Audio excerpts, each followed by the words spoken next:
لیے بھی forge universities مل جاتی ہیں آپ؟ جی بالکل، جی بالکل.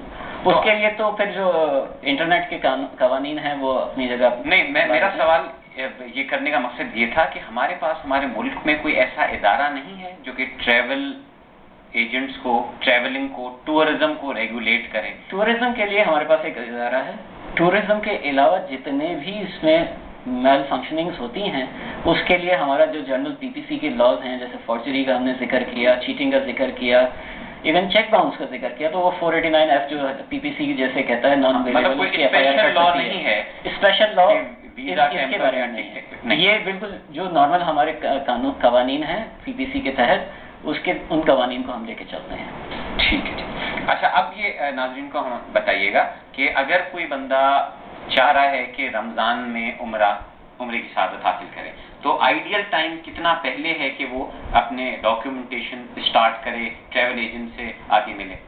دیکھیں، آئیڈیلی اس میں 3 دن لگتا ہے، جیسے میں نے آپ کو بتایا موفا آنے میں، اور 3 ہی دن آگے لگتے ہیں اس کو سعودی کونسلیٹ سے ویزا لگنے میں. اس دوران سنڈے بھی آتا ہے، سیٹرڈے بھی آتا ہے، تو 1 ہفتے کا تو کم سے کم پروسیجر ہے. سلسلہ اس میں یہ ہوتا ہے کہ کچھ ٹریول ایجنٹس کے پاس لمیٹڈ کوٹا ہوتا ہے عمرے کا. اب اگر ان کا کوٹا ختم ہو گیا تو وہ انتظار کرتے ہیں کہ پرانے عمرہ زائرین نکلیں تو پھر ان کا ویزا پروسیس کریں. تو 1 ہفتے سے لے کے بعض اوقات یہ بڑھ جاتا ہے 1 مہینے تک. اب چونکہ انفلکس ہوتا ہے رمضان میں، سب سے زیادہ ہر ایک کی خواہش ہوتی ہے رمضان، اور جب شروع ہوتا ہے عمرہ ربیع الاول کے وقت، اس وقت سب سے زیادہ، کیونکہ 12 ربیع الاول کی بھی رات مل جاتی ہے لوگوں کو وہاں جا کے کرنے کا، تو اس وقت سب سے زیادہ ہوتا ہے. اچھا، دوسرا اس میں پرابلم یہ آتا ہے کہ ریٹس ہوٹلس کے بہت زیادہ بڑھ جاتے ہیں، ایئر لائنس کے فیئرس بڑھ جاتے ہیں، اور سپلائی اینڈ ڈیمانڈ کا رول چلتا ہے. جس وقت ڈیمانڈ زیادہ ہو جاتی ہے، سپلائی کم ہو جاتی ہے، فیئرس بھی بڑھ جاتے ہیں اور رومز کے رینٹس بھی بڑھ جاتے ہیں. دوسری اس میں ایک وجہ جو ایئر لائنس اس وجہ سے بڑھاتے ہیں خصوصاً حج اور عمرے کے وقت، کہ ہم بڑا مسلمان ہو کے یہ کہہ دیتے ہیں کہ جی پی آئی نے بڑا ظلم کیا ہم پہ، سعودی ایئر لائنس نے بڑا ظلم کیا، 50,000 کا فیئر ایک دم سے 95,000 پہ چلے گئے. اس کی ایک وجہ ہے.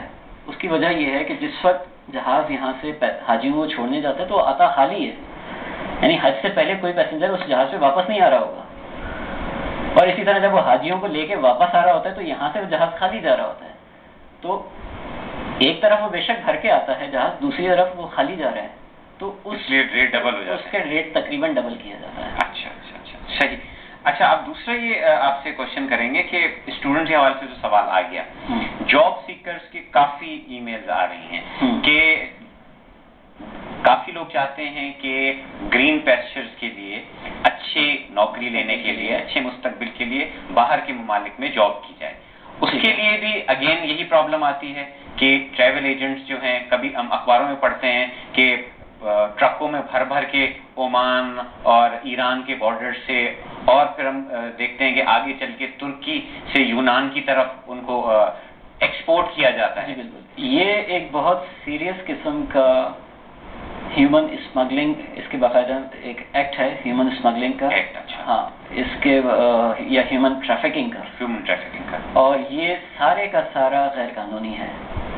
کسی بھی ملک میں جانے کے لیے اس ملک کا ویزا آپ کے پاس ہونا چاہیے.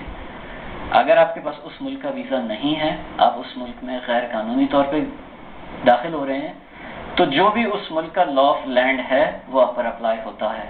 کچھ ممالک میں اس کی سزائے موت جی. کچھ ممالک میں آپ کو پکڑ کے کچھ عرصہ، جیسے انڈیا ہے، آپ کو 2 سال تک وہ جیل میں رکھیں گے.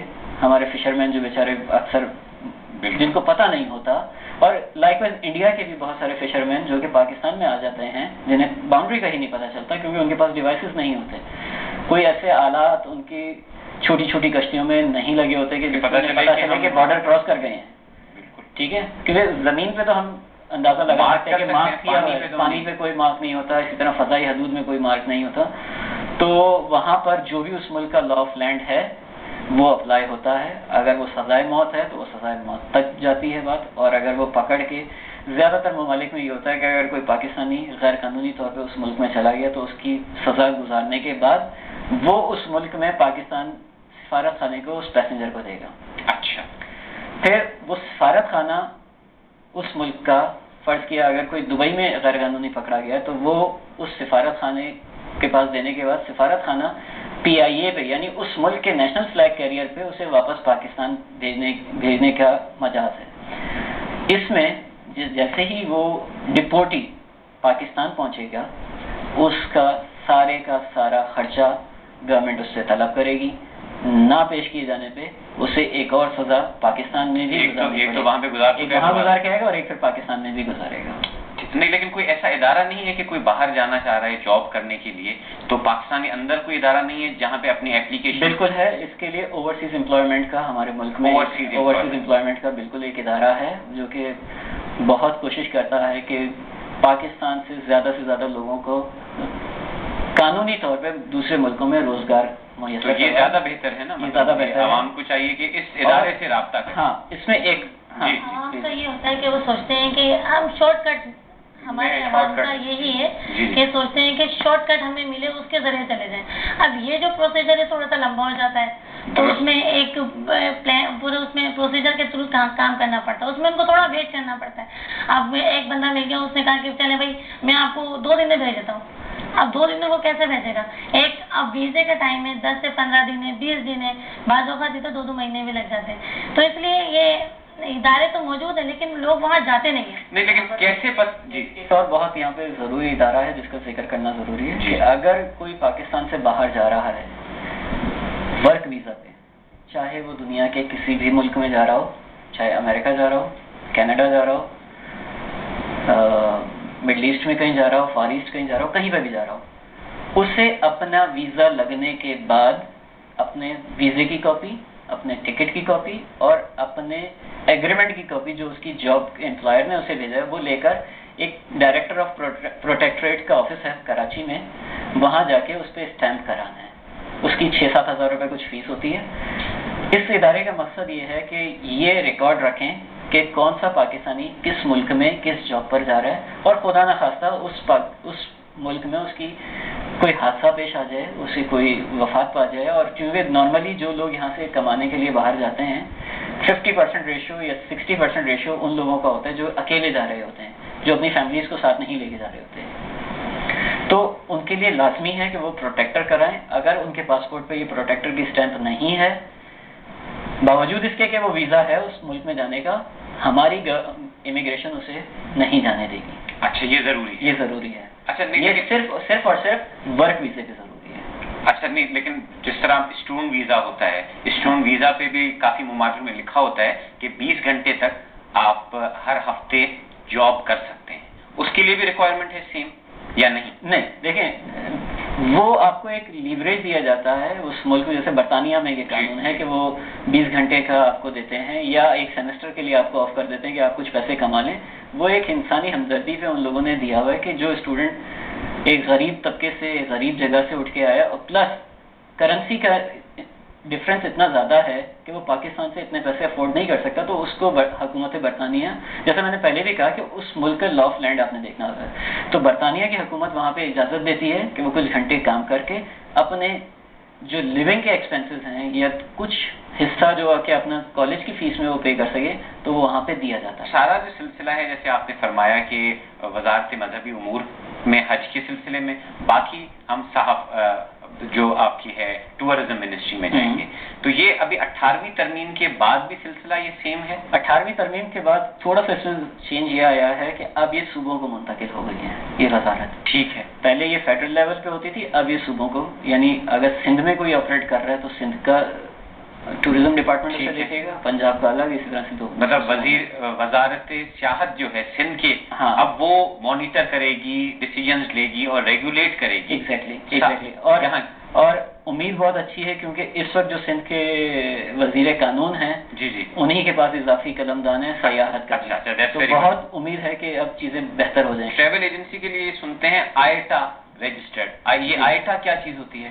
دیکھیں آئیٹا ایک UNO ہے ایئر لائنس کے لیے اور ٹریول ایجنٹس کے لیے, ایک UNO کا کردار ادا کرتا ہے. آئیٹا سرٹیفکیشن کے بعد وہ تمام ایئر لائن یا وہ ٹریول ایجنٹس کہ جو آئیٹا لائسنس رکھتے ہیں وہ ٹکٹس بھی ایشو کر سکتے ہیں ان ایئر لائنس پہ اور ان ایئر لائنس کے ساتھ ڈیل کر سکتے ہیں.